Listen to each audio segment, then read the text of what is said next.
국회에서는 대통령실에 대한 국정감사가 진행됐습니다. 여야는 이태원 참사 책임 소재를 두고 날선 공방을 벌였습니다.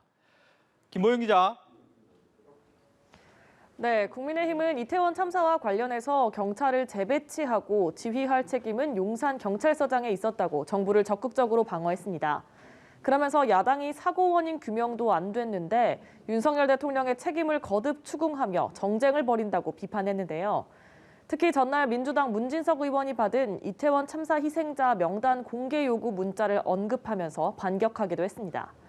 민주당이 갈등을 조장하고 있고 사고냐 참사냐 등의 논란으로 비극을 정치적으로 이용하고 있다는 겁니다. 여야는 국감이 시작되자마자 대통령실이 이태원 사고라고 보고한 것을 두고 설전을 벌였는데요.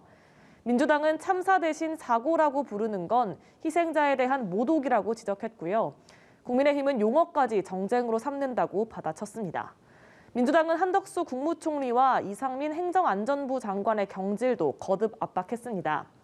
윤석열 정부의 재난안전대응체계가 총체적으로 무너졌으니 이들에게 국민 안전을 지키지 못한 책임을 물어야 한다는 겁니다.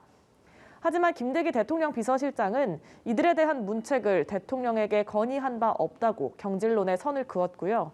한덕수 국무총리는 내년도 예산안 관련 종합정책 질의에 출석해서 경찰의 이태원 현장 대응을 문제 삼았습니다.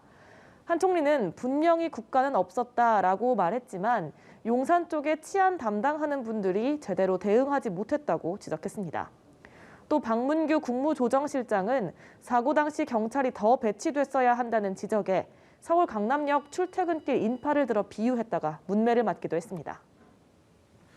여야는 이태원 참사 원인 규명을 위한 국정조사를 놓고도 계속 충돌하고 있는데 이 소식도 전해주시죠.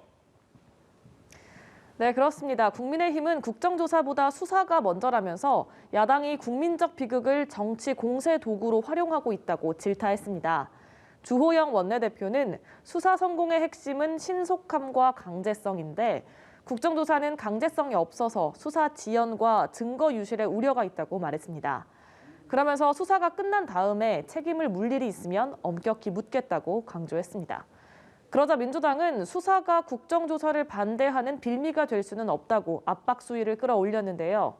박홍근 원내대표는 수사와 국정조사, 특검이 동시에 진행된 경우도 차고 넘친다면서 여당의 국정조사 수용을 촉구했습니다. 민주당은 여당이 입장을 바꾸지 않으면 내일 정의당과 함께 국정조사 요구서를 제출하겠다는 계획입니다. 지금까지 국회에서 연합뉴스TV 김보윤입니다.